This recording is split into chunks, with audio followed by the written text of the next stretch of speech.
सुखो बुद्धानुपादो सुखा सद्धम्म देशना सुखा संग सामगे समगानं तपो सुखो। सुखद है बुद्ध का जन्म होना, सुखद है सद्धम्म श्रवण करना, सुखद है संग में समूह तपस्या करना। संपूर्ण मानव जाति के तथा देवताओं के गुरु शास्त्रा विश्ववंदनीय तथागत अनंत सम्यक समुद्ध, इनको प्रथम वंदन।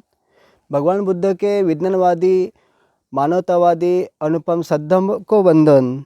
और भगवान बुद्ध ने जो स्थापित किया अट्टपुरुष पुग्गला भिक्खु संघ, जो आवरणीयो पाहुनियो दक्षिणियो अंजलि करनीय है, अनुतरंग पुण्य खेतंग है, ऐसे तीन युग के तीन रत्न को काया वाचा चित्त से वंदन। और आधुनिक युग के विश्व रत्न परम पूज्य भारत के कायदा कानून मंत्री, घटनाकार और इस पूरे विश्व में भारत भूमि में जो 3000 साल पूर्व का जो बुद्ध शासन अपनाया, अशोक विजयदशमी के अवसर पर उस धम्मदाया सम्राट अशोक इनके और बोरिस बाबा साहब अम्बेडकर इनके धम्म क्रांति में हमारा जीवन समर्पित, और पूरे भारत के तमाम मानव जाति को, बौद्ध उपासिका को और संपूर्ण विश्व के दाई दिशाओं के संपूर्ण मानव जाति को बुद्धिवादी सज्जन मानव जाति को आज का यो धम्म दान विषय है। दान ही सर्वप्रथम धम्माचरण है, यह आज का विषय है। दानंच धम्मचर्याच, अर्थात दान देना ही धम्मवान होने का प्रथम लक्षण है। यह शास्त्रा ने जतवन में विहार करते समय अदृश्य दान के बारे में कही।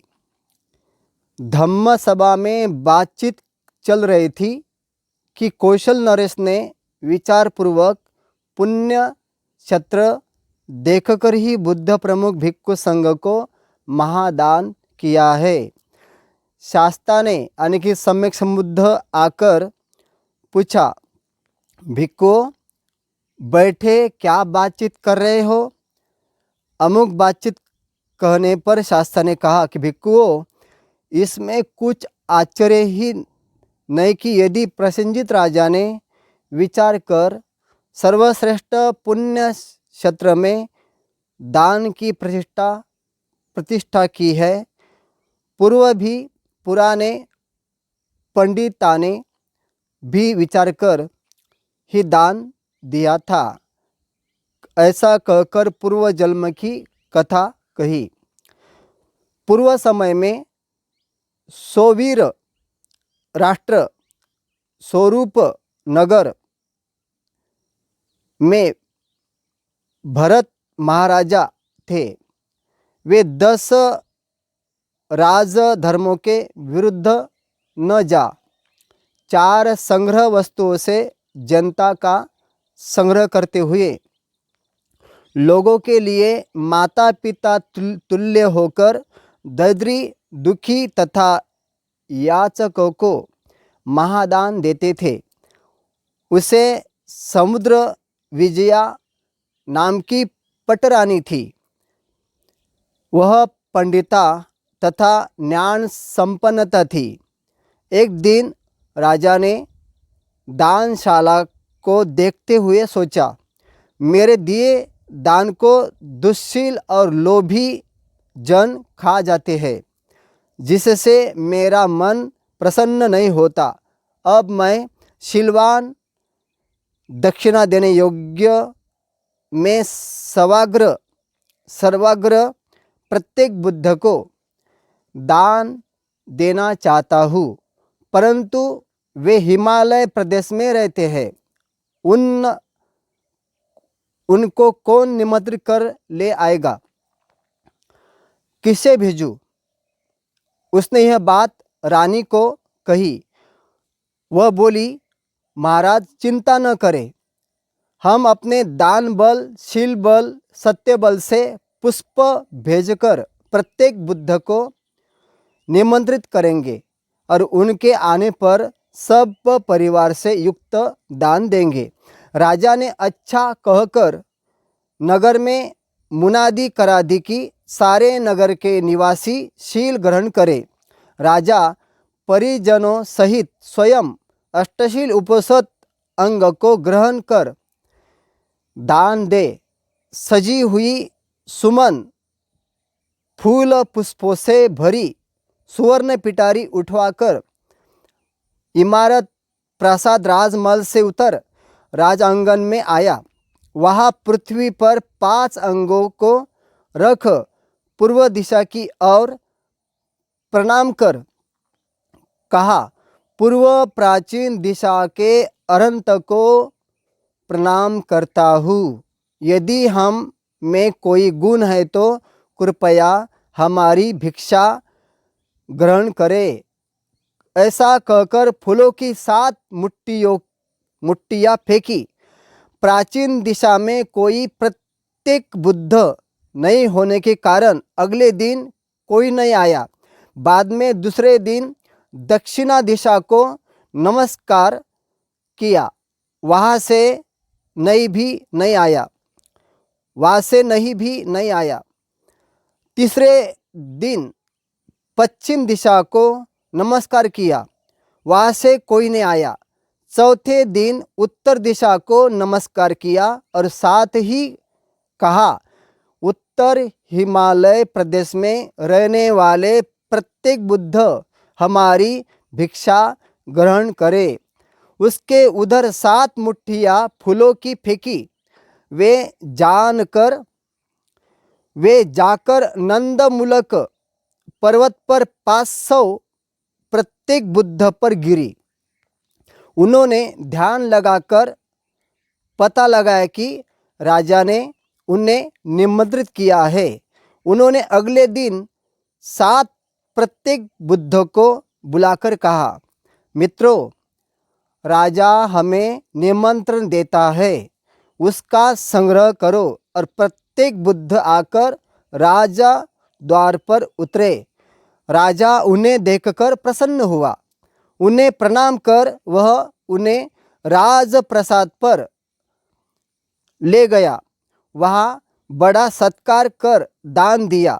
भोजन के बाद अगले दिन के लिए और फिर निमंत्रण देता हुआ 5 दिनों तक भोजन करा चुकने पर 7वें दिन सब परिष्कार दान तैयार कर स्वर्ण खचित मंच पीढ़े बिछवाकर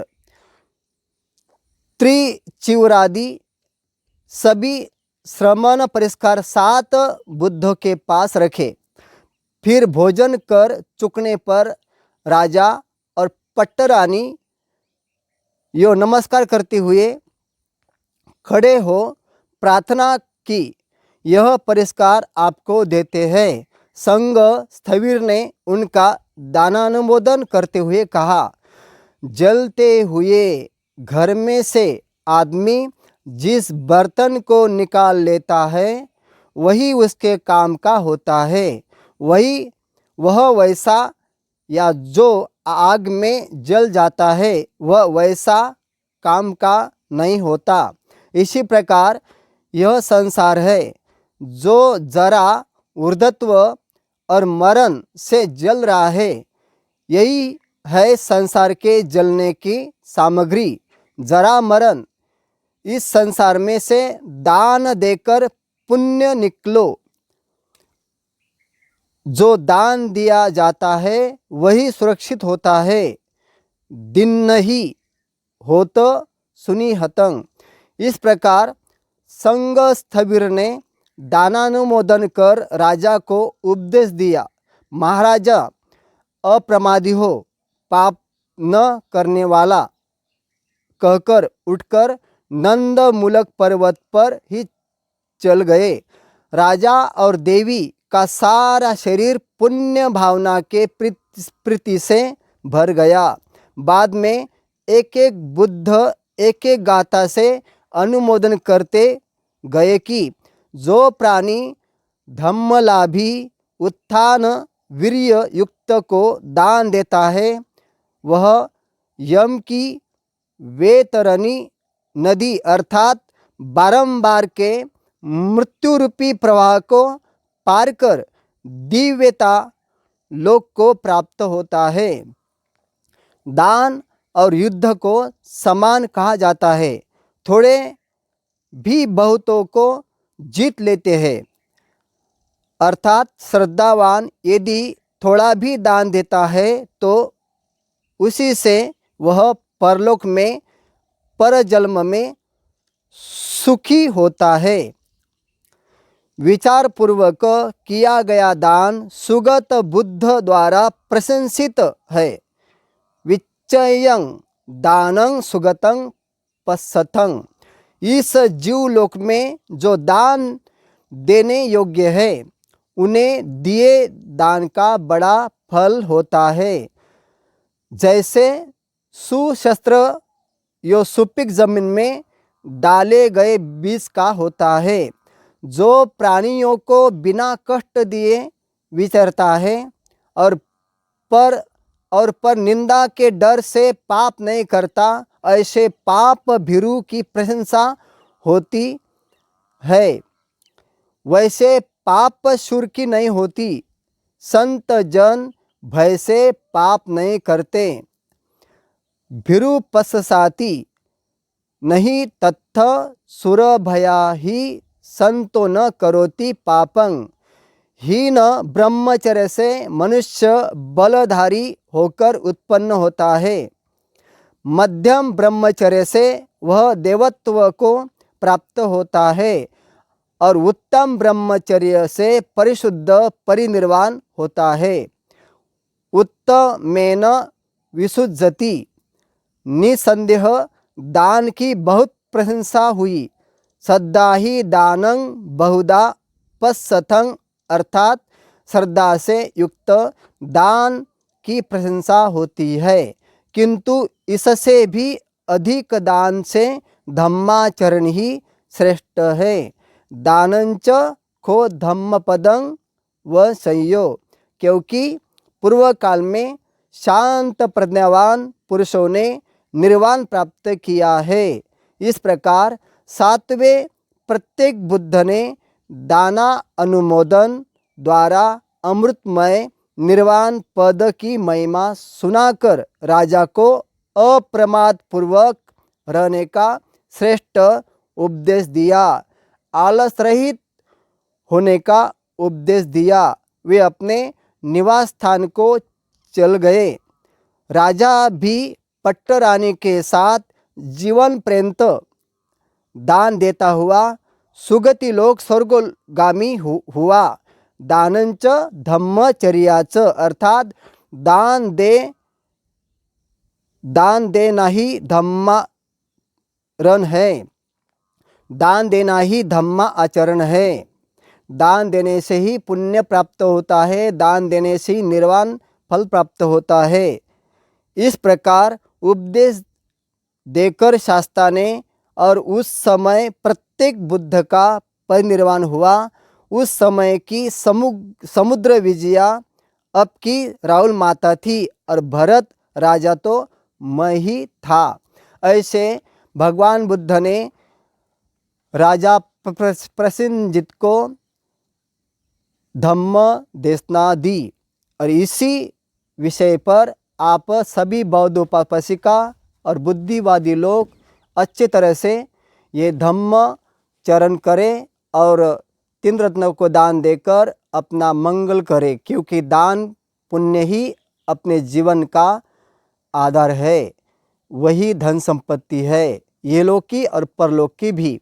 इसी सत्य वचन से सभी बौद्ध उपासिका का और सभी मानव जाति का कल्याण हो। भवतु सब मंगलं, भवतु सब मंगलं, भवतु सब मंगलं।